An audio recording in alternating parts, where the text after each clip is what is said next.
All right, welcome back to Boyd Book Club.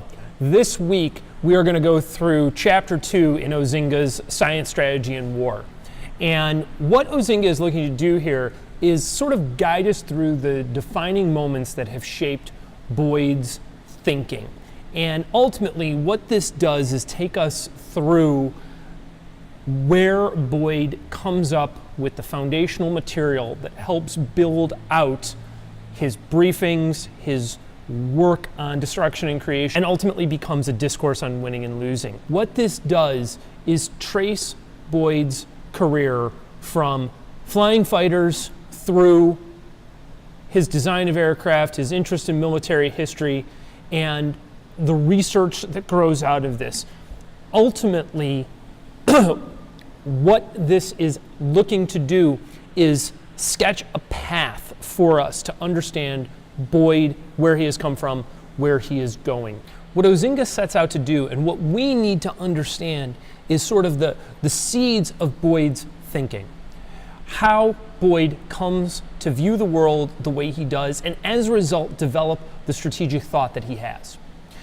This begins with him flying F-86 fighters in the skies over Korea. During Boyd's time as a fighter pilot in Korea, he exclusively flew as a wingman. He never had the opportunity to fly lead, nor to actively shoot down a MiG in combat. But what he did have the opportunity to do was observe how fighter combat worked in that environment. Live, in person, over the skies of Korea, Boyd had the opportunity to see why F-86 pilots had the advantages that they did. After his time in Korea, Boyd gets posted to Nellis Air Force Base, first as a student and then eventually as an instructor at the Fighter Weapons School. The Fighter Weapons School at Nellis is analogous to the Navy's Top Gun program, in which fighter pilots are taught how to use their aircraft to their best capacity. And it's during this time that Boyd becomes immensely interested in the process of flying fighters and achieving an aerial victory. It's during his time at Nellis as an instructor pilot that Boyd earns the nickname 42nd Boyd for his capacity to take an engagement from a position of disadvantage with a student, aggressor, or fellow instructor behind him in a position ready to shoot, from a call of flight fights on, to turn that engagement around in 40 seconds or less and be in a dominant position to score an air-to-air kill. Legend has it that Boyd never lost one of these bets. And while that may be apocryphal, we don't have any certainty of it, I believe that it is likely true, because had Boyd actually been beaten by anybody, and there'd be a real claim to that, I personally think that there would be a statue to that individual out in front of the Officers Club at Nellis Air Force Base because of the negative reputation that Boyd has had at various times throughout history in his relationship with the U.S. Air Force. Boyd's time at Nellis leads to the creation of something called the Aerial Attack Study. The Aerial Attack Study becomes the Bible for air combat maneuvering, for dogfighting in the U.S. Air Force, and is still a groundbreaking text even today. Finishing his time at Nellis, Boyd made the decision that in order to continue to further his work, he needed to go back and get a second bachelor's degree, and he needed to go get a degree in engineering. Boyd made the choice to go to Georgia Tech, the Georgia Institute of Technology, a widely regarded engineering school, and study engineering explicitly. What he wanted to know was how energy concepts worked, because he was on the track to understanding that energy, and what he came to term energy maneuverability, was the key to understanding dogfighting. From this time at Georgia Tech, what grows out of this is a thorough understanding of concepts related to energy and to a concept known as entropy. Entropy is rooted in the second law of thermodynamics, which says that systems invariably proceed from an ordered state to a disordered state.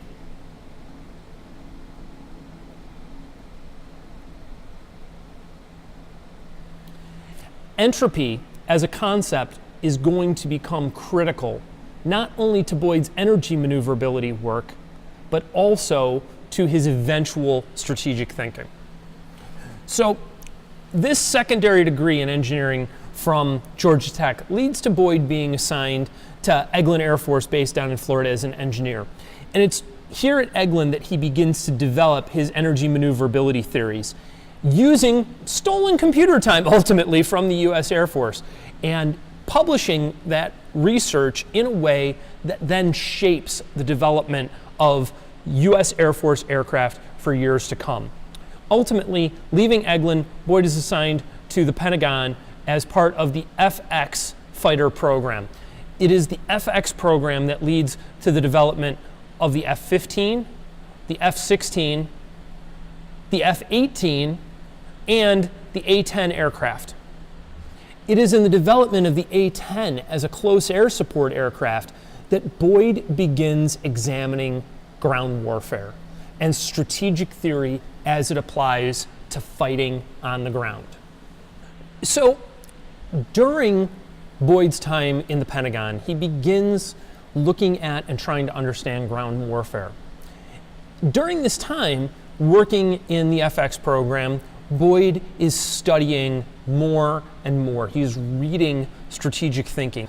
Boyd then ends up being assigned as a base commander in Thailand in the waning stages of the Vietnam conflict, supervising a top secret base doing strategic reconnaissance. And in this time period, Boyd goes through and reads everything that is available in the base library about strategy and warfare in general.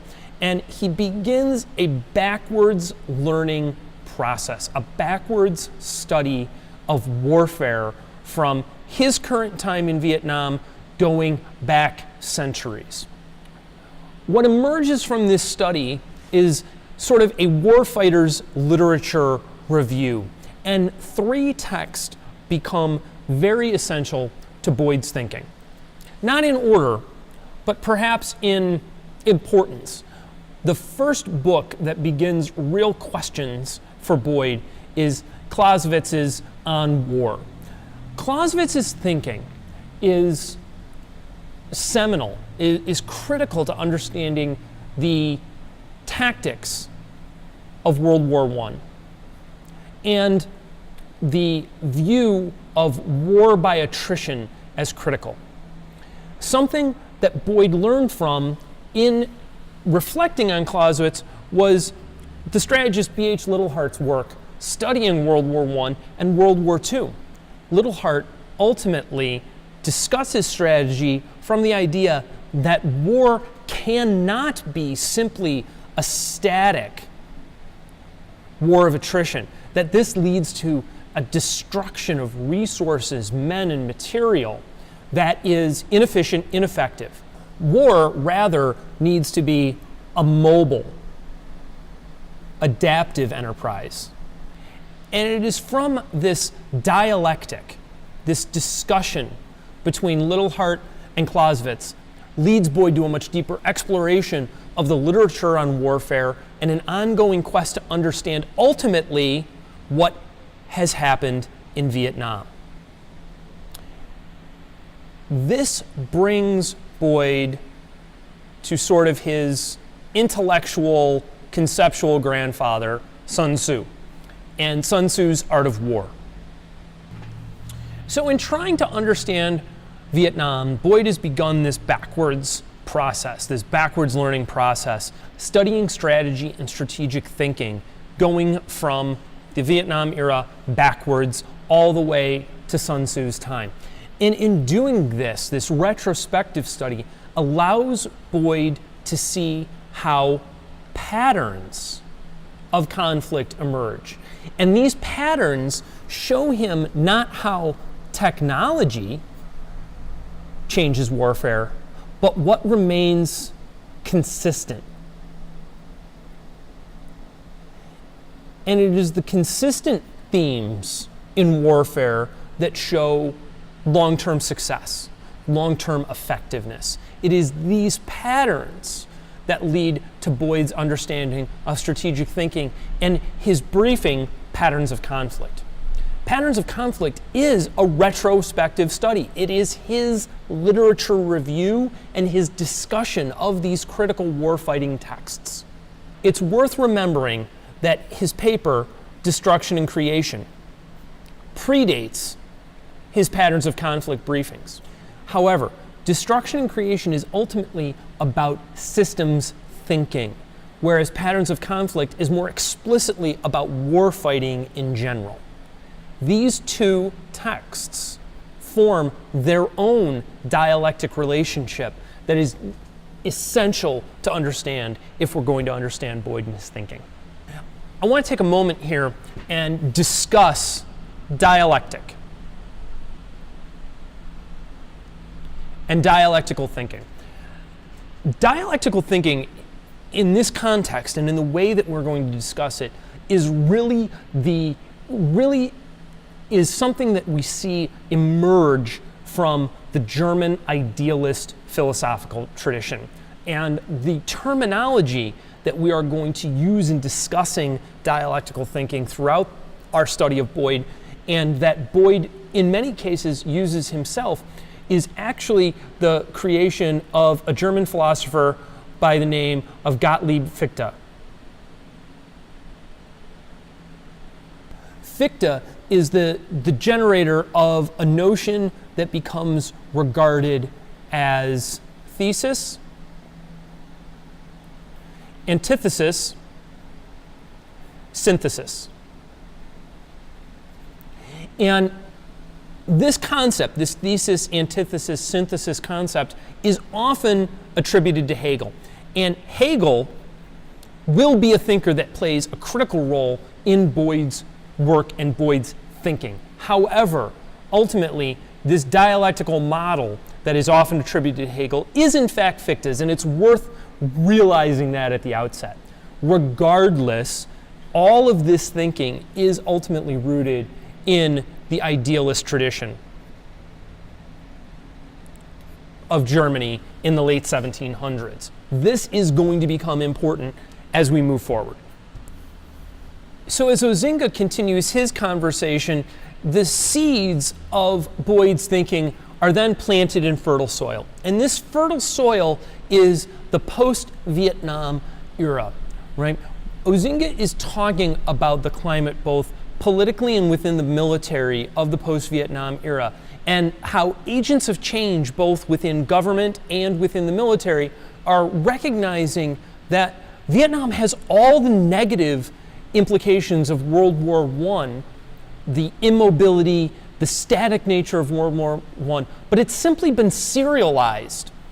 What do we mean by this? In Vietnam, US troops will take a piece of territory. They will hold it for a period of time where they are subjected to attacks by the Viet Cong and NVA. And then they will then abandon that piece of territory, only to take that same piece of territory again, oftentimes later on. In this way, the war in Vietnam is an exercise in futility. It is not an exercise in progress or mission accomplishment, but rather it's a strategic failure by taking all of the thinking from World War II about mobility and adaptability, but losing sight of the importance of gaining control, not of territory, but of the enemy's ability to use that territory.